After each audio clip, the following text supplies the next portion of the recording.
አንድ ሴት ከጓደኞቿ ቤት ወጣ አምሽታም ከባቡር ጣቢያው ወደ ቤቷ ለመሄድ እየወጣች ነበርም። በድንገትም 5 ወንዶች መጡና አፍነው ይዟት ሄዱ። አሰቃቂ በሆነ መንገድም ሁሉም ተራ በተራ ደፈሯት፣ ተጫወቱባት። ህንድ ውስጥም በየ20 ደቂቃው ያስገድዶ መድፈር ሪፖርት ይደረጋል። በአንድ ቀን ውስጥም ከ80 የበለጡ ኬዞች ይመዘገባሉ። ታዲያ እቺ ባለትዳርና የአንድ ልጅ እናት የሆነችው ግለሰብ፣ የብዙ ልጆችን ህይወት የምትቀርጸው አስተማሪ የሆነችው ግለሰብ ለደረሰባት በደል ከህግ ፍትህ ታገኘው? የዚህን ሁሉ መልስ እንግዲህ በዛሬ ቪዲዮ እናየዋለን። የፊልሙ ርዕስ አሲ ነው የሚለው። አሲ ማለት 80 ነው። ሰላም ጤና ይስጥልኝ ቤተሰቦች፣ ለዛሬ ጀላችሁ የቀረብኩትኝ ሙሉ ፊልም በአጭሩ በትንታኔ ሲሆን በ2026 ላይ የበቃው አሲ የተሰኘው ፊልም ነው። ይህ ፊልም በአሁኑ ሰዓት ላይ IMDb ላይ የተሰጠው ሬት 6.8 ከ10 አግኝተዋል። ቆንጆ ፊልም ነው። ሙሉ መከታተል እንዳትረሱ። ፊልሙ ልክ ሲጀምር የሚናገሩት ወይም በጽሁፍ የሚያሳየው በህንድ ሀገር ውስጥ በእያንዳንዱ 20 ደቂቃ አንድ ኬዝ ሪፖርት ይደረጋል ብለው ይነግሩናል። ከዛ በቀጣይ እይታ የሚያሳየን ፐሪማ የምትባል አንድ ሴት በግማሽ እርቃኗን ሆና የባቡር ሀዲድ ያለበት ቦታ ላይ ተኝታ ይታያል። አካባቢ ላይ የሚያልፉ ሰዎች ባዩ ሰዓት ላይ ተረባርበው ይመጡና አንዱ ብድግ አድርጓት ወደ ሆስፒታል ይወስዷታል። ከዛ በኋላ ታሪኩ ወደ ኋላ ያሳየናል። በዛውም የፐሪማን ቤተሰቧን የሚያሳየን ሲሆን ባለቤቷና ትንሽ ልጇን ድሩቭን ያሳዩናል። እሷ ትምህርት ቤት ውስጥ አስተማሪ ናት። ባለቤቷ ደግሞ አንድ ሙሉ ስራ ይሰራሉ። ስራ ቦታ ላይ ደግሞ ካርቲክ የሚባል ግለሰብ ከሱ ጋር አብሮት ይሰራል። ያም ማለት የቅርብ ጓደኛው ነው። ካርቲክም አካባቢ ላይ ወይም ቦታው ላይ የተለያዩ መጥፎ ነገሮች ሲደረጉ ሲያይ ይታያል። ከዛ በመቀጠልም ደግሞ ራቪ የምትባል አንድ ሴት ያስተዋውቁናል። እሷም ስራዋ ጠበቃ ናት። ራቪም ፊት ለፊቷ ካርቲክን ታየዋለች። እናም ተጠግታት የምትጠይቀው የት ነበርክ እስካሁን ድረስ ካለችው በኋላ ወደ ቤቷ ይዛው ትሄዳለች። በመቀጠልም ያለችው ካቪሪኮ አንተን ሁሉ ጊዜ ስትጠብቅህ ነበረ፣ እንዲያውም አንተን በመጠበቅ ብቻ ነው ህይወቷን እያሳለፈች ያለችው፣ ለምን ጠፋ ካለችው በኋላ ነገሩ ግልጽ የሚሆነው የካርቲክ ሚስት የሆነ ነገር ሆና ነበረ። እናም ልትሞት ነው፣ ህይወቷ አደጋ ውስጥ እንዳለ ያሳያል። ግን ደግሞ ካርቲክ በዚህ በመጥፎ ጊዜም እንኳን ከሚስቱ ከካቪሪ ጎን መገኘት አልቻለም ነበረ። ራቪያም የካቪሪን ስልክ ሰጠዋለች። ለአንተ ደጋግማ ብዙ ጊዜ ድምፅ ስቀዳልህ ነበረ፣ በዛውም አንድ አፍታ አዳምጠው ብለው ሄደች። በቀጣይ ሲንም ከሪማ ትምህርት ቤት ውስጥ ጫጫታ ምናምን ነገር ሲደረግ ይታያል። የሆነ የአስተማሪዎች ክብረ በዓል የተዘጋጀ ፓርቲ ነበረ። እዚህ ፕሮግራም ላይም ፐሪማ በጣም እየተዝናናች ነበር። ባለቤቷም ሁኔታውን ካየ በኋላ እኔ ወደ ቤት ልሂድ፣ አንቺ ዘና ፈታ በይና በእርጋታ ቀስ ብለሽ ስትጨርሺ ትመጫለሽ ብሏት ይሄዳሉ። ከትንሽ ቆይታ በኋላ የሚያሳየን ፐሪማ ፓርቲውን ከጨረሰች በኋላ ከባቡር ጣቢያ ወጥታ ወደ ቤቷ ጉዟን ትጀምራለች። በድንገት ግን የሆኑ ሰዎች በመኪና ይመጡና አፍነው በግድ ሲያስገቧት ይታያሉ። እዚህ ጋር በአጠቃላይ 5 ወንድ ልጆች ነበሩ።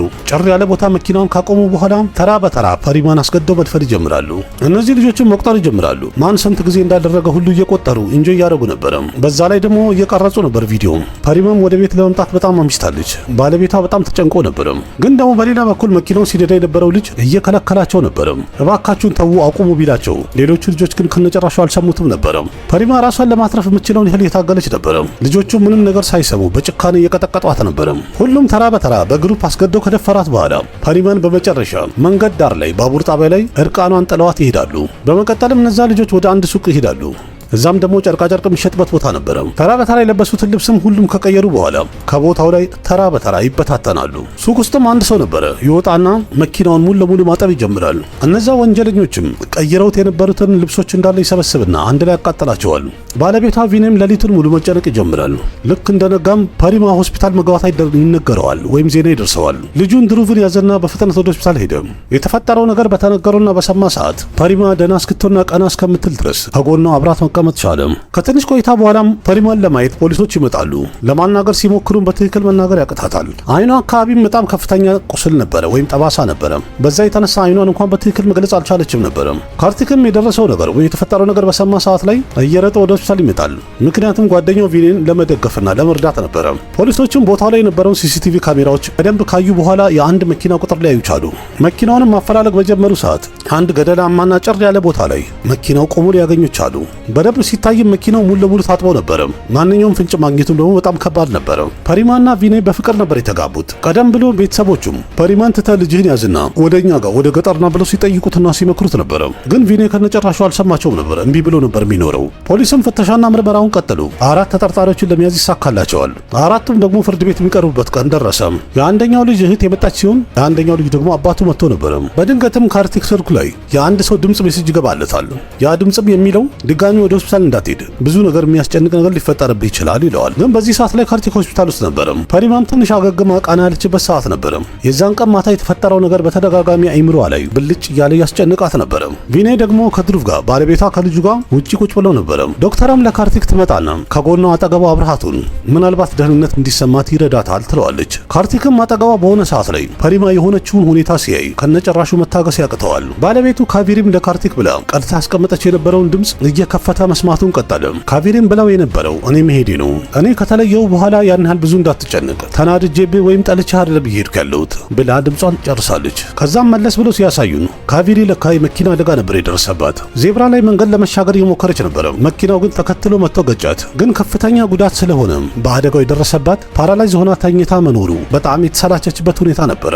ስለዚህ የሚደረግላትን እንዳለ ሕክምና አቋርጣ ለመሞት እንደወሰነች ያሳየናል። ካቪሪም የደረሰባት አደጋን የሚያሳይ አንድ ምስል አንድ ሰው መጥቶ ይሰጠዋል። ካርቲክም በዚህ ሰዓት ላይ የሚለው ትንሽ ሰከንድ እንኳን ብትዘገይ ኖሮ ወደ ኋላ ብትሆን ኖሮ ዛሬ ላይ ከጎኔ በነበረች ነበረ፣ በህይወት ትኖር ነበር። ያ ሰውም አጠገቡ ይመጣና እስከ መቼ የተቆጨ ትኖራለህ? ወደፊት ተንቀሳቀስ እንጂ። መኪና ላይ የተቀመጡ ሰዎች እኮ ሞቅ ብላቸው ነበር፣ ሰክረው ነበር። በዛ ላይ መኪናው እንኳን ታርጋም አልነበረውም። አንድ ሰው ገይተውና ጨፍልቀው መሄዳቸውም ከነጨራሽ የታወቃቸው አይመስለኝም። ካርቲክም በጣም በማዘን እነዚህ ሰዎች ቢያውቁትም ራሱ በሰሩት ነገር ግን ይቆጫሉ፣ ይጸጸታሉ። ይህን ነገር ባቅ እንኳን ትንሽ እኔ ሙቮን ማድረግ እችል ነበረ ብሎ በቁጭት ያቀረቅራሉ። ይህ ሁሉ ነገር በተፈጠረ ሰዓት ላይ ካርቲክ ውጭ ሀገር ነበረ። ይህ አጠገቡ የመጣው ሰው ስላለውና መንገድ ስላመቻቸለት ነበር ከሀገር የወጣው። ግን ደግሞ ለምን አይነት ስራ እንደወጣና ባለቤቱን ለምን ትቶ ሄደ የሚለውን ነገር እዚህ ቦታ ላይ በግልጽ አላስረዱንም። ፖሊስ ያዛቸው 4 ተጠርጣሪዎችም በጣም ድርቅ ያሉ ልጆች ነበሩ። ምንም አልተሰጸቱም፣ አልተቆጩም በሰሩትና በፈጸሙት ነገር። ይህን ድርቀታቸውን ባየ ሰዓት ላይ ፖሊስ ጣቢያ ውስጥ የነበረው ፖሊስ ሳንጄ የተባለው በጣም ደሙ ይፈላል። ግን ደግሞ ፖሊስ ነውና የእሱ ኃላፊነትና ስራ የሚሆነው ወንጀለኛውን ፍርድ ቤት ማቅረብ ብቻ ነው። ስለዚህ ቢናደድም ምንም ነገር ማድረግ አይችልም። ካቪሪ እዚህ ቦታ ላይ የምታገለግለው አቃቢ ሕግ ሆና ነበረ። ከዛም ኬዙ ወደ ፍርድ ቤት ይገባል። ይህንን ኬዝ ካቪሪ ባትከራከረውም ራቪ ግን ልትከራከር ችላለች። ለዛውም ካርቲክ እንድትከራከር ስለጠይቃት ነው ፈቃደኛ ሆነችው። ለአራቱ ልጆች ዲፌንት ለማድረግ የመጣ የነበረው ኖራታን የተባለ ጠበቃ ነበር። እሱም ለፍርድ ቤቱ ያለው አራቱም ልጆቹ ዘመዳቸው ጋር ለሰርግ ይሄዱ ነበር። ከዚህ ከተማ 45 ኪሎ ሜትር ራቅ ያለ አንድ ከተማ ላይ ፕሮግራም ስለነበረ ጉዞ እያደረጉ ነበር። ግን መንገድ ላይ ደግሞ 4 ወንበዴዎች መጡና መሳሪያ ደቅነውባቸው መኪናቸውን ቀሟቸው። ስልካቸውና ቦርሳቸውንም ሰርቀው ነው ሄዱት። ይህ ሁሉ ነገር ሲሆን ሌሊት 7 ሰዓት ነበረ። ወዲያው ጉዳዩንም ፖሊስ ጣቢያ ሄደን ሪፖርት አድርገናል 8 ሰዓት ላይ። ስለዚህ እነዛ ዘራፊዎቹ መኪናውን ለተሳሳተ ነገር ተጠቀሙበት። በመጨረሻም ተከሳሽ ሆኑት እነዚህ 4 ምስኪኖች ሆኑ። ከዛ በኋላ አራቱም በአንድ መኪና ሊፍት ጠየቁና ጉዟቸውን ቀጠሉ። ከዛም ቀጠለው ደግሞ በባስ በመሳፈር ተጣጣራው የዘመዳቸው ሰርግ ላይ መገኘት ቻሉ። ካለ በኋላም ጉዳዩን የሚያስረዳ የተለያዩ ሪፖርቶች ያቀርባሉ። ከፐሪማ ሰውነት ላይ ተገኝቶ የነበረው ዲኤንኤ ከተወሰደ በኋላ ከአራቱ ልጆች ዲኤንኤ ጋር ሳምፕሉ ሊመሳሰል አልቻለም። ይህን ነገር ካየች በኋላ ረቪ በድጋሚ ምርመራ እንዲደረግላት አፒል ታደርጋለች። ዳኛዋን ፍቃድ ሰጣታለች። ፊልሙ ከጀመረ እዚህ ጋር አሁን 20 ደቂቃ ሞልቶት ነበር። በዛውም እየነገሩን ያሉት በዚህ 20 ደቂቃ ውስጥ ሌላ አንድ ሰው ልክ እንደዚህ አይነት ክስተት ወይም እንደዚህ አይነት አደጋ ደርሶበታል እያሉን ነው። የፐሪማ ጤንነትም ቀስ በቀስ እያገገመና እየተሻላት እየመጣ ሄደ። ቢሆንም ግን ሙሉ ለሙሉ ጤነኛ አልሆነችም ነበር። ፐሪማም ለረቪ ለጠበቃው የነገረቻት 4 ሳይሆን 5 ወንዶች ነበሩ። መኪናውን ሲነዳ የነበረው ሹፌሩ አራቱ እንደዚህ ነገር ለማድረጋቸው ሲከለክላቸውና ሲቃወም ነበረ። ልጅም ስሙ ሰሚር ነበረ። ይህ ነገር ከደረሰው በኋላ ፖሊስም 2 ልጆችን በደንብ እየተፈጠፈ ስለ ሰሚር መረጃ እንዲሰጡት ያደርጋል። እንደዛም ሆኖ ግን የተያዙት 2 ልጆች ምንም ነገር መናገር አልቻሉም። ፍርድ ቤቱ በሰጠው ትዕዛዝ መሰረት ዲኤንኤ ሳምፕል በድጋሚ ቴስት ቢደረግም ማች ማድረግ አልቻለም። ጠበቃቸው ኖርተንም ያለው እኔ ደንበኞች ጥፋተኛ አይደሉም፣ ንጹህ ናቸው። ሁሉንም ማስረጃና ያሉትን ሪፖርቶች አቅርበናል። የዛን ቀን ማታ እነዚህ ልጆች ሰርግ ላይ ነበሩ። ይህን ካለ በኋላ አራቱም ልጆች ዋስትና መብታቸው ይጠበቃል። ከአራቱ ልጆች መሃል የአንደኛው አባት ልጁን ወደ ቤት ይዞት ይመጣል። በቤት ውስጥ የሆነ የሰርግ ፕሮግራም ነበረ። ምክንያቱም የዚህ ቀን የኒካህ ህት እያገባች ነበረ። አባቱም ከኪሱ መሳሪያ ያወጣና አሁን ግደለኝ፣ እኔን ተኩስብኝ ይለዋል። አንተን የማሳደግና የመቆጣጠር ኃላፊነት የኔ ነበረ። አሁን እኔን ግደለኝና ከዛ በኋላ የፈለግከውን አድርግ። በዛ ሰዓት ላይ እናት በመሃል ትገባና እባክህን ተው ትላለች። መኪና ተሰርቆበት ኮሎ ልጅ ምን አጠፋ? አባትም በጣም በቁጣ ይናገራል። በመኪናው የሚፈልጉትን ነገር ካደረጉ በኋላ ከጨረሱ በኋላ ነው መኪና ተሰረቀብን ብሎ ሪፖርት ያደረጉት። የሆነ ነገርማ አድርጓል። የተከሰሰውን ያህልማ ስራ ሰርቷል ያንቺ ልጅ። ኒካም በጣም በማዘን አባቴን እንደዚህ ነገር አላረኩም ከነጨራሽ የለሁበትም ይለዋል። ግን አባት በንዴት አርግም አታርግም ግን መኪናውን ስትነዳ ነበር አይደለ? ምን አለ ከቦታው ብትጠፋ ከመኪናው እንኳን ዘላህ አትወርድም ነበረ? እናትም የዛን ጊዜ ጠጋ ብለ በቃ ይሄ ነገር ከዚህ ቤት መውጣት የለበትም። ቤተሰባችንን ደስተኛ ሆነን ለመምራት ነው አይደል? ከድሮ ህልም ያየነው የበለጠ ነገር እኮ አልተመኘንም። እስከዛሬ እንደዚህ ደፍሬ ተናግሬ አላውቅም። ግን አንተም ቢሆን በህይወት የምትፈልገውን ነገር ስታረግ፣ ስታጠፋ፣ ስትክደኝ፣ ስትጫወትብኝ ዝም ያልኩ ወንድ ስለሆንክ ባል ስለሆንክ ነው። ብዙ ነገር እያየሁኝ እኔ ችያለሁ። ግን ዛሬ በቃ ልጄ ቀለበት ማድረጓ ነው። ስለዚህ ማንም ይሞት የለም፣ ሁላችሁም መኖር አለባችሁ ብላ የህይወቷን ሀዘን ትገልጻለች። በመቀጠል የፐሪማ ጤንነት ትንሽ ለውጥ እንዳለው ያሳየናል። ስለዚህ ወደ ቤት መጣለች። ሰፈር ውስጥ ያሉ ሰዎች እንኳን ይሳለቁባታል፣ ግን ደግሞ ጎረቤት ያሉ ሰዎች መጥተው ያጽናኗታል። የቪኔ ወንድም ይመጣና የሆነ ነገር አድርግ፣ መንደራችን ላይ በጣም ብዙ ጀግኖች አሉ፣ ከገጠር የማይታወቁ ሰዎች እንጥራና እንደዚህ ያደረጉት ሰዎች እናስገድላቸው ብሎ ይመክረዋል። የሚካ አባትም ልጁን ይዞት ወጥቶ በተዘዋዋሪ ጉዳዩን ያስረዳዋል። የቤት ምግብ በፈለግ ሰዓት ላይ ደስ እያለህ እንድትበላ ይፈቀድልሃል፣ ማንም አይከለክልህም። ግን ቤት ውስጥ ያለ ምግብ ደግሞ በደበረ ሰዓት ላይ ወጣ ብለህ እንኳን ለመብላት በጣም ብዙ ነገር አለ ገበያ ላይ። ስለዚህ ወጣ ብለህ ገዝተህ ብላ፣ ግን ቤትን ሁልጊዜ ንጹህ አድርገው። ፐሪማ ውስጧ በጣም በፍርሃት የተሞላ ሆናለች። ያ ድርጊት አይምሮዋን በጣም ደጋግሞ እየረበሸና እያስጨነቀ ነበረ። ቪኔም እንኳን በነካት ሰዓት ባለቤቷ በድንገት በጣም ትደነግጥና ትጮህ ነበረ። ያሰበችውም ወደ ትምህርት ቤት መሄድና ስራዬን ብቀጥል ሁሉም ነገር ይስተካከላል ብላ ነበረ። በማግስቱም ፐሪማ ተነስታ ወደ ትምህርት ቤት ትሄዳለች። ግን የትምህርት ቤቱ ዳይሬክተር ደግሞ በድጋሚ እንኳን ወደ ቦታሽ አልመልስሽም፣ ምክንያቱም ተማሪዎችሽ ልጆቹ ያን ድራማ እንድትረሺው አያደርጉሽም። ተማሪዎቹ ዋትሳፕ ላይ የራሳቸው የሆነ ግሩፕ አላቸው። ተማሪዎቹም ፐሪማ የደረሰባትን ነገር አንድ መቀለጃ አድርገው ሲተቀባበሉት ነበረ። የተለያየ ሚምና ካርቱንም ሁሉ ሰርተው ነበረ በፐሪማ ክስተት ላይ። ለዛ ነው ፐሪማ በድጋሚ ወደ ትምህርት ቤት እንድትመለስ ያልፈለገችበት ምክንያት። ካልሆነ ድራማው እየበዛና እያስጨነቃት እንደሚሄድ እርግጠኛ ነበረች። በመቀጠልም ፐሪማ ወደ ፖሊስ ጣቢያ ትጠራለች፣ ተጠርጣሪዎቹን መለየትና ማወቅ እንድትችል። የዛን ቀን ማታ እነዛ አስገድደው ደፋሪዎች ሲነጋገሩና ሲሉት የነበረውን ቃል ለፖሊስ አንድ በአንድ ቃሉን ትናገራለች። በመቀጠልም እነዛ ተጠርጣሪዎች ያንኑ ቃል ድገሙ ይባላሉ። ይህንን ቃል በምትሰማ ሰዓት ላይ ፐሪማ ግራ ትጋባለች። መለየትና ማወቅ ያልቻለችው እነዚህ ሰዎች ራሳቸው ናቸው ወይስ ሌላ ናቸው የሚለውን ከነጨራሹ ግልጽ አልሆነላትም። ምክንያቱም ክስተቱ በሰዓቱ ሲፈጠር በድንገት ስለነበረ በጣም ደንግጣ ነበረ ፐሪማ። የነዛ ልጆች መልክንም ለማስታወስ እንኳን ብትሞክር ከነጨራሹ ማስታወስ አልቻለችም ነበረ። አሁንም 20 ደቂቃ አለፈ። ይህም ማለት ሌላም አንድ ሰው ልክ እንደዚህ አይነት ክስተት አጋጥሞታል ማለት ነው። በቀጣይ ሲንም የሚያሳየን ከአምስቱ ተጠርጣሪዎች መሃል አንዱ የሆነ ሰው ሲገለው ይታያል። ሬሳውም ደግሞ ፐሪማ ወድቃበት ወይም ተኝታ የተገኘችበት ቦታ ላይ ፖሊሶች ሲያገኙት ይታያል። ቦታው ላይ የነበረ ሲሲቲቪ ካሜራ በታየ ሰዓት ላይ አንድ ሰው ነበር የገደለው። ያ ሰውም ደግሞ በዣንጥላ መልኩ እንዳይታይ ሸፍኖት ነበረ። ሶሻል ሚዲያ ላይም አምብሬላ ማን ባለዣንጥላው ሰውዬ በሚል ሃሽታግ ሁሉም ይቀባበለዋል። ሁሉም ጀግና ያደርጉታል ይህንን ሰው፣ ምክንያቱም እንደዚያን ወንጀል የሰሩትን ሰዎች መቅጣት የሚችልና ማጽዳት የሚችል ጀግና ነው ይሉታል። የአንደኛው ተጠርጣሪ ህትመጣና ሃሪን የሆነ ሰው ገሎታል። አንተ ምንም እንዳላረክ እስቲ በኔ ማልና ተናገር ማለልኝ ትለዋለች። ግን ያ ልጅ ምንም ቢጣጣርም እንኳን ሊምል አልቻለም። እያለቀሰም እህቱን ካቀፈ በኋላ እባክሽ እኔን አድኝኝ አትርፊኝ እህቴ ይላታል። መሞት አልፈልግም እያለም ይቀጥላል። ይህ ልጅ ማለት በዛ ሰዓት ላይ አስገድዶ መድፈሩ ላይ በጣም ሲረዳቸውና ሲደግፋቸው የነበረው ልጅ ነው። ረቢ ግን አምብሬላ ማን የተባለው ሰው የሰራውን ስራ አልደገፈችም፣ ጭራሽ ስትቃወም ነበረ። እሷ እንደምትለው ከሆነ ተጠርጣሪውን የገደለው ሰውም ራሱ ስህተት ነው። ረቢም ደግሞ ታዲያ እነዚህ አስገድዶ ደፋሪዎች ካልተገደሉ እኮ በቀጣይ በየቤቱ እየገቡ ሊደፍሩ ነው። ረቢም ታዲያ ፍርድ ቤት የተፈለገው ወይም ፖሊስ የተቀመጠው ለዚህ አይደል? በዛ እናስቀጣቸዋለን ትለዋለች። እና ከፍርድ ቤት የትኛው ፍትህ አገኘንና ነው እነሱን አምነን እንቀበጥ ልትይ ነው? ባላት ሰዓት ላይ ረቢም መልሶ የነበረው አውቃለሁኝ፣ በእርግጥ ሁል ጊዜ ከፍርድ ቤት ፍትህ እንደማይገኝ አውቃለሁ። እና ታዲያ ገዳዩ ትክክል ከሆነ እሱ የገደለው ሰውስ ፍትህ ማን ይሰጠዋል? ስለዚህ በቀጣይ ምን ፍትህ ይገኛል? አንዱ አንድ ሰው ይገላል፣ አንዱ ደግሞ አንድ ሰውን አስገድዶ ይደፍራል። እንደዚህ ያለ ሲቀጣጠል አገር ጠፋ ማለት አይደለ? በመቀጠልም ደግሞ ፐሪማ ለቪኔ ያለችው የተገደለው ሰው ከደፋሪዎቹ መሃል ነበር አልነበረ የሚለውን እንኳን መለየት አልቻልኩም። ቢሆንም ግን ዜናውን ስሰማ ደስ ብሎኛል። አንድ ሰው በሞቱ ቅር አላለኝም፣ እንዲያውም ደስታ ተሰማኝ። ግን እኔ እንደዚህ አይነት ሰው መሆን አልፈልግም ነበር ቪኔ። በቀጣይ ሲንም መኪና ጠፋብን ብለው ሪፖርት ያደረጉበት ፖሊስ ጣቢያ የካሜራ ምስል ካለ እንዲሰጣቸው ይጠይቃሉ። ግን ፖሊሶቹ እንዳሉት ከሆነ የካሜራው እንኳን የተለያየ ማሰራጫ ገመዶች ተበጥሰው ስለነበረ በሰዓቱ ምንም አይነት ምስል አላገኘንም አሉ። ይህም ማለት በዛ ሰዓት ላይ ምንም አይነት ምስል አልታየም እያሉ ነው። እዚህ ጋር እንግዲህ ግልጽ ያደረገው ምን አይነት ታሪክ እየተፈጠረ እንዳለና ነገሩ ሁሉ እየተሸፋፈነ እንዳለ ግልጽ የወጣበት ሰዓት ነበረ። ቢሆንም ግን ማንም ማስረጃና መረጃ ስለሌለው ምንም ነገር መናከር የሚችልበት ደረጃ ላይ አልነበረም። ሰንጀይና ረቪም ጉዳዩን እያጣሩ እያጠያየቁ እዛ ሱቅ መድረስ ይችላሉ። ልጆቹ ልብስ የቀያየሩበት ሱቅ ማለት ነው። ሰንጀይም ያላት ከሳይበር ክራይም እንዳገኘ ነው ከሆነ እዚህ ሱቅ አካባቢ ላይ ሌሊት 9 ሰዓት ላይ አንድ ስልክ ተደውሎ ነበር። ተጠርጣሪዎቹ ደውለው ነበረ። ግን ይህን ነገር እስካሁን ድረስ አልጠየቅንም፣ አላጣራንም ነበረ። የዚህ ዋና ምክንያት ደግሞ ከላይ ምንም አይነት ፈቃድም ትእዛዝ አልተሰጠንም ነበረ። ይህን ነገር በሰማች ሰዓት ላይ ረቪ የተረዳችው ኬዙን የበላይ ኃላፊዎች የተቆጣጠሩትና ለመደበቅ እየጣሩ እንደሆነ ግልጽ ብሎ የታየበት ሰዓት ነበረ። ምክንያቱም የበላይ ኃላፊዎች የህግ ስርዓቱ በትክክል እንዲፈጸም እየጣሩ እንዳልሆነ ጣልቃ ገብነታቸው እንደበዛ የታወቀ ሰዓት ነበረ። የዚህም ዋና ምክንያቱ ደግሞ የተያዙት ልጆች ወይም ተጠርጣሪዎቹ ከህግ እንዲተርፉ የፈለገ ሰው አለ። ሰንጀይም ይህን ነገር ማድረግ ያልቻለው የበላይ ኃላፊው ዘመዱ ነበረ፣ በዛ ላይ አለቃው ነበረ። ያላዘዘውን ነገር ደግሞ መስራት አይችልም ነበረ። አለቃው ስለሆነና ዘመዱ ስለሆነ እሱን የሚያስከፋ እርምጃ ላለማንሳት ወስኖ ነበረ። በመቀጠልም የልጆቹ ጠበቃ እንስማማ እንደራደር ብሎ ያናገራቸዋል። ቀጥታም ይሄን ነገር ለማድረግም ደግሞ የኒካ አባትን ነበር ያገኘው። ረቪም ያለችው የሁሉንም ስም መጥራት አለበት። ኒካ በዛን ቀን ማታ የደረሰውን ነገር ፍርድ ቤት ፊት ለፊት ወጥቶ በግልጽ መናገር አለበት አለች። ይህንን ሲያደርግ ሌላ ቢቀር 2 ዓመት ተኩል ያህል ሊፈረድበትና ሊታሰር ይችላል። ረቪም ለኒካ ስለ ሰሚር ትጠይቀዋለች። እሱም የመለሰላት የዛን ቀን ለመጀመሪያ ጊዜ ማግኘቴ ነበር፣ እሱን የጉግል ጓደኛ ነበረ፣ እዛው መንገድ ላይ ነበር ፒክ ያደረግነው ብሎ መልስ ይሰጣታል። በመቀጠልም ኒካ ከፍቅረኛው ጋር አንድ ክለብ ውስጥ ገብቶ እየጨፈረ እየተዝናና ይታያል። በድንገት እዛ ቦታ ላይ ካርቲክ ይመጣል። በአንድ እጁ ዣንጥላ ይዟል፣ በሌላ እጁ ደግሞ ጩቤ ይዟል። የኒካ ሆዱ ላይም ጩቤውን ይሰካና ከቦታው ይሰወራል። ሰንጀይም በመቀጠል ለራቪ የባለ ሱቁን አንድ ቪዲዮ ያሳያታል። ሁሉም ነገር አምኗል፣ ለፍልፏል። ራቪም ልብ ብላ ባየች ሰዓት ላይ ሰንጀይ መሳሪያ ይታያታል። ማለትም መሳሪያ ደግኖበት ነው ማለት ነው ቃል የሰጠ የነበረው። ሰንጀይም ደግሞ ችግር የለውም በድጋሚ ቀርጸዋለሁ ካላት በኋላ ለካ ባለ ሱቁን መኪና ውስጥ ጭኖት ነበረም።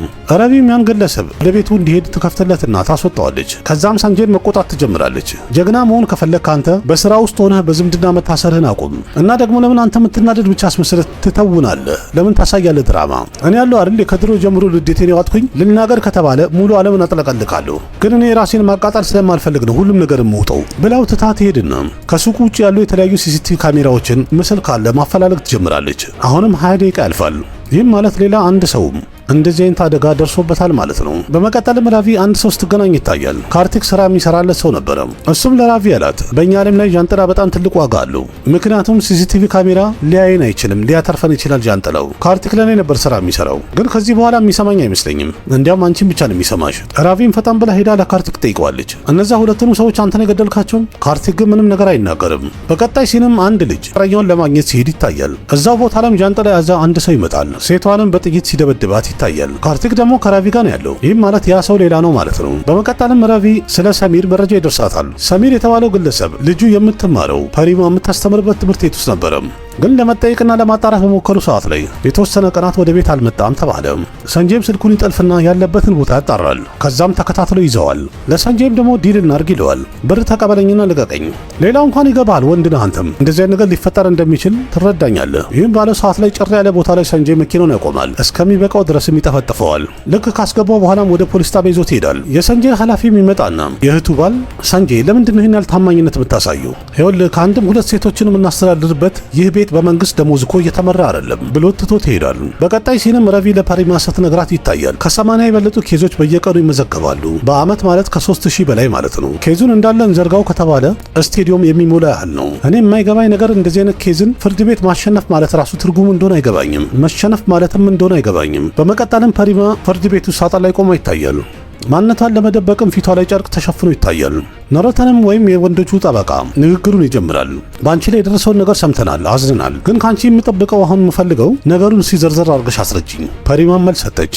በሰዓቱ እነሱ ቁጥር እየቆጠሩ ነበረ።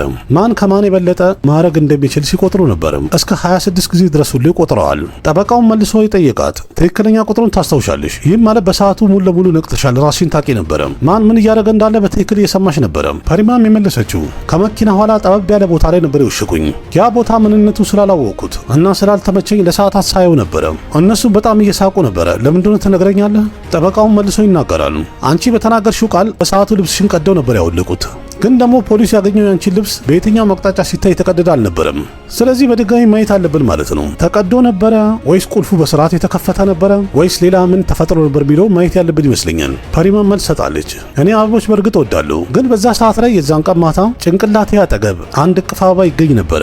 ግን በአሁኑ ሰዓት ላይ ነው የአበባ መዓዛ በጣም የሚያስፈራኝ ሆኗል። እጄ ይንቀጠቀጣል። የማገኘውን ነገር ሁሉ ማቃጠል ያምረኛል፣ ወይም ደግሞ ካለሁበት ቦታ መጥፋት ሁሉ ያምረኛል። ጠበቃውን መልስ ሰጣታል። የዛን ቀን ማታ አንቺ ከፓርቲ እየተመለስሽ ነበር አይደል? አይቻለሁ። የፓርቲን ቪዲዮ በጣም ኦፕን ሆነሽ ግልጽ ሆነሽ እየተጫወትሽ ነበረ። በጣም ፈታ ዘና ስትይም ነበረ። ፓርቲ ላይ ጠጥተሽ ነበር እንዴ? አልጠጣሁም። አዎ በእርግጥ የዛን ቀን ማታማ ራስሽን ታቂ ነበረ አለ ጠበቃው። ግን እንደዛም ሆኖ የዛን ቀን ማታ አስገድዶ የደፈሩሽን ሰዎች መለየት አልቻልሽም። እንደዚህ አይነት አደጋ የደረሰበት አንድ አዋቂ ሰው እንዴት የተፈጠረውን ነገር መርሳት ይችላል? ይህን ነገር ስትሰማ ራቪም ትናደዳለች። ለጠበቃው የጠየቀችውም አንተ እንደዚህ አይነት ነገር አጋጥመህ ያውቃል እንዴ?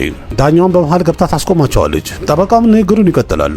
ግን አንቺ የፈለገ ቢሆን የዛን ቀን ማታ ላይ አስገድዶ የደፈሩሽ እኔ ደንበኞች እንዳልሆኑ እርግጠኛ አይደለሽም አይደለ መሆናቸውን። ፐሪማን በጣም በመናደድ የተሸፈነችበትን ጨርቅ ትገልጽና ትናገራለች። እርግጠኛ ማኔ በራሴ ላይም አይደለሁም። ፊቴ ላይ ይኸው እንደምታየው በአሁን ሰዓት ላይ ጠባሳ አለ። ትላንትና መስታወት ፊት ለፊት ቆሜ ነበረ።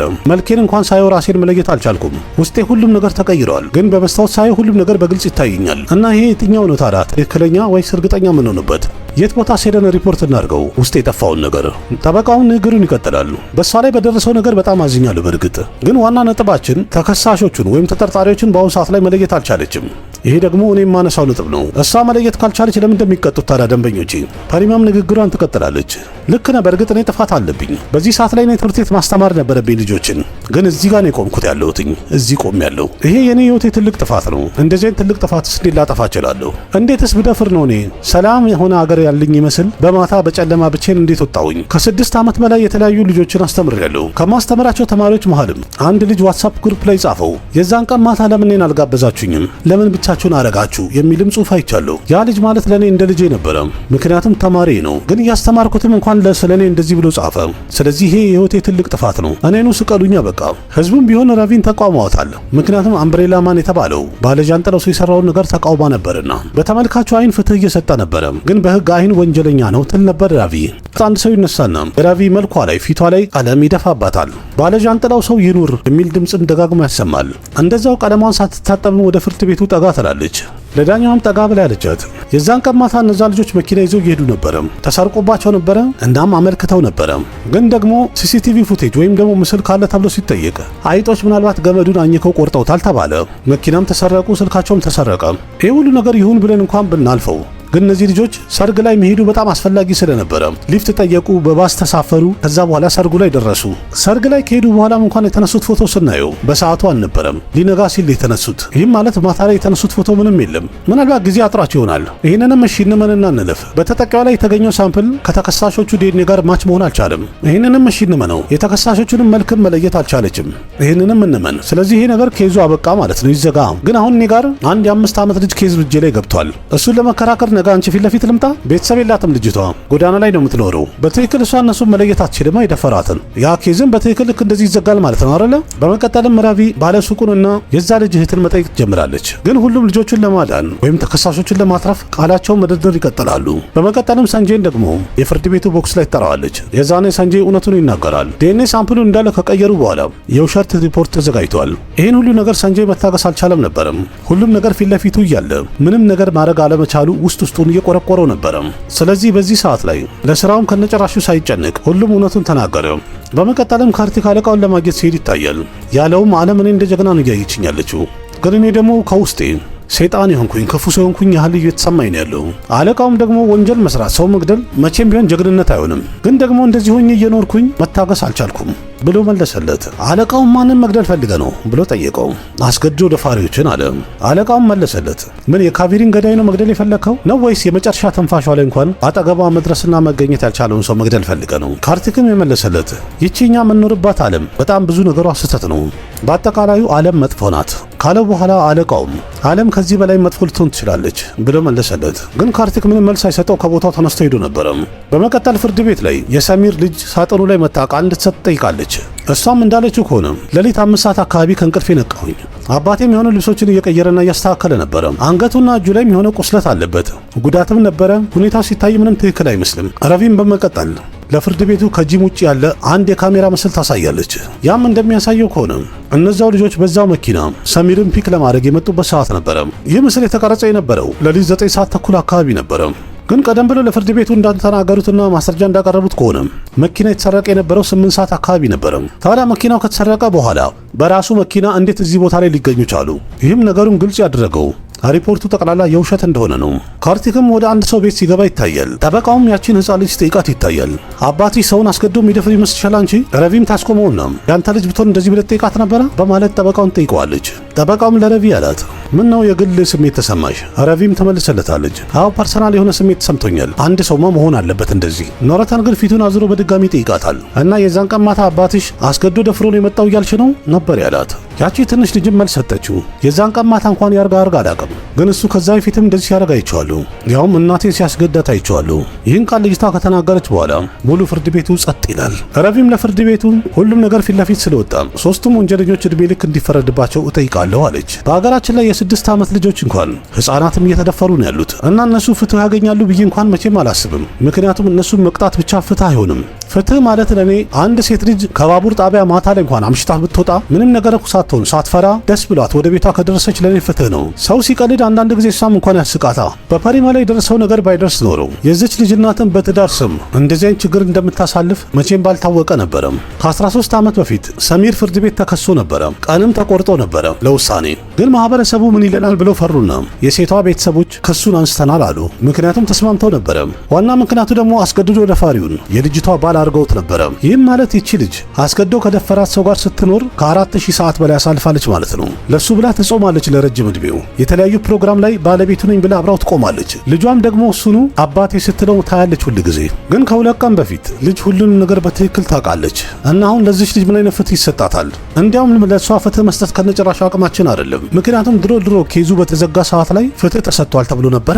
ተስፋ ማድረገውና ላንቺ የምጠይቅሽ ዛሬም ቢሆን ይሄ ኬዝ ውሳኔ እንዲያገኝ ነው። ምክንያቱም በህይወት ላሉ ሰዎች በጣም ወሳኝ ስለሆነ አስበሽና ተረጋግተሽ ውሳኔሽ እንድትሰጪ ጠይቅሻለሁ። ድሮም እንደዚህ ተወስኖ ቢሆን ኖሮ ጉዳዩ ዛሬ እዚህ ባልደረሰ ነበረ። አረ እንዲያውም ጭራሽ ፖሊስ ጣቢያ ድረስም ባልደረሰ ነበር ክሱ። ሰዎች ይፈራሉ፣ ይስማማሉ። ይህ ወንጀል ሪፖርት የተደረገ ቀን ማታ በአገሪቱ ላይ በአጠቃላይ ከ80 የበለጠ ክሶች ቀርበዋል። ከነዛ መሃል 60 የሚደርሱት ከነጭራሹ የክስ ሂደታቸው አልተጀመረም። በዛው ሰዓት ላይ ካርቲክ ደግሞ ሌላ ዳኛ ፊት ለፊት ፍርድ ቤት ቀርቦ ይታያል። ዳኛውን በመጨረሻ የተናገረችው ይህን ሁሉ ነገር ከሰማው በኋላ የተረዳሁት የዛን ቀን ማታ የልጆቹ መኪና አልተሰረቀም ነበረም። ይህም በትክክል የሚያሳየው 5ቱም ልጆች ላስገድዶ መድፈር ተባባሪ ነበሩ፣ እንዲሁም ወንጀሉን ፈጽመዋል። ይህንን ኬስ ሲያጣሩ የነበሩ ኦፊሰሮችም ፖሊሶቹ ራሱ ምርመራ እንዲደረግባቸው ትእዛዝ ሰጣለሁ፣ ውሳኔውንም ነገ አሰማለሁ ብላ ትጨርሳለች። ካርቲክም ከፍርድ ቤት ሲወጣ ይታያል። የኒካ አባትን በድንገት ይመጣና በጥይት ይመታዋል። ምክንያቱም ልጁን የገደለበት የነበረው ይህ ሰው ነውና። ረቪ ስለደወለችና እንዲደርሱላት ስላደረገች አምቡላንስ እንኳን ቦታው ላይ ይደርሳል። ግን ካርቲክ ሊተርፍ አልቻለም። ህፃኑ ድሩቭም ከፍርድ ቤት ውጪ የሁሉ ነገር ሲሆን በአይኑ እያየ ነበረ። ከዛም የፊልሙ ትረካ አንድ ብሎ ይጀምራል። የፓሪማ ህይወት ኖርማል ሆኖ እንደሚታይ ወይም እንደቀጠለ ይነግሩናል። ሁሉም ነገርም ልክ ድሮ እንደነበረው እንደተመለሰላት ያሳውቁናል። ማለትም አንድ ደስተኛ ቤተሰብ ሆኖ እንደቀጠሉ ይነግሩናል። ፓሪማ የደረሰባትን ነገር ካሳለፈች በኋላ በውስጧ ፍርሃት ቢቀሰቀስም ግን ያ ፍርሃቷን በጣም ታገለችው። እንደዛም ሆኖ ደስተኛ ሆና ለመኖር ይህ አስቸጋሪና አስፈሪ በሚባለው ዓለም ላይ በድፍረት ህይወቷን ወደፊት ለመቀጠል ጉዞዋን ቀጥላለች። ይህንን ታሪክ በዚህ መልኩ ነገረንና ፊልሙ በዚሁ ተጠናቀቀም። ውድ ቤተሰቦች የዚህ ፊልም ታሪክ እንግዲህ አንድ ፊክሽን ነው፣ ታሪክ ነው የሚባል ብቻ አይደለም፣ ትክክለኛ ህይወት ነው። ይህ ታሪክ ማለት በእርግጠኝነት እናንተ ይህን ቪዲዮ እያያችሁ እያለም እንኳን በዓለማችን ላይ የሆነ ቦታ ላይ እንደዚህ አይነት አደጋ ወንጀል እየተከሰተ ነው ያለው። ህንዶቹ እንኳን የፊልም ካምፓኒ ስላላቸው በፊልም ካምፓኒያቸው ያሳዩን በሀገራቸው ውስጥ በየቀኑ 80 ኬዝ ያህል ሪፖርት ይደረጋል ብለውናል። በእኛ ሀገር ውስጥስ ምን ያህል ወንጀል ይፈጸማል? በመላ ዓለም ላይስ በየቀኑ ምን ያህል ይፈጸማል? ይህን ቁጥር አስባችሁታል? አንድ ትክክለኛ ነገር አለ። ዓለም የፈለገ ሰለጠነች ቢባል በዛው ፍጥነት የሰው ልጅም እያደገና እየሰለጠነ አይደለም ያለው። የዚህ ደግሞ ዋና ትልቁ ምክንያት በተለያየ ሶሻል ሚዲያ ማይታችሁ ሊሆን ይችላል። አንዳንድ ሰዎች ፖስት ሲያደርጉም ኮሜንት ሲያደርጉም ለሴቶች ክብርና ጥሩ ስሜት እንደሌላቸው ደጋግመው ይናገራሉ።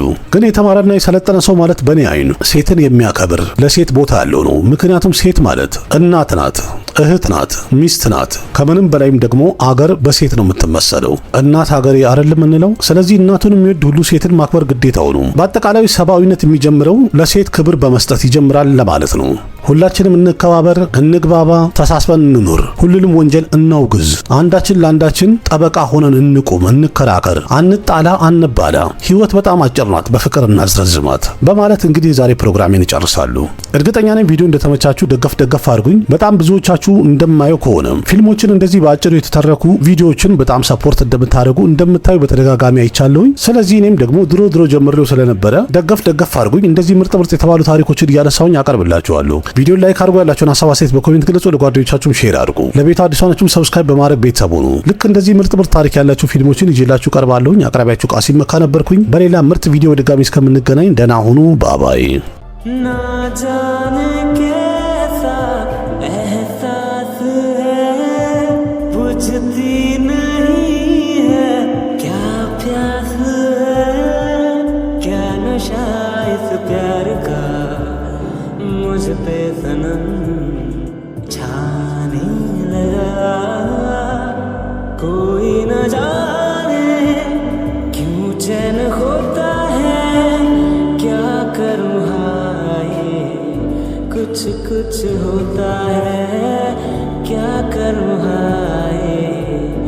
कुछ कुछ होता है।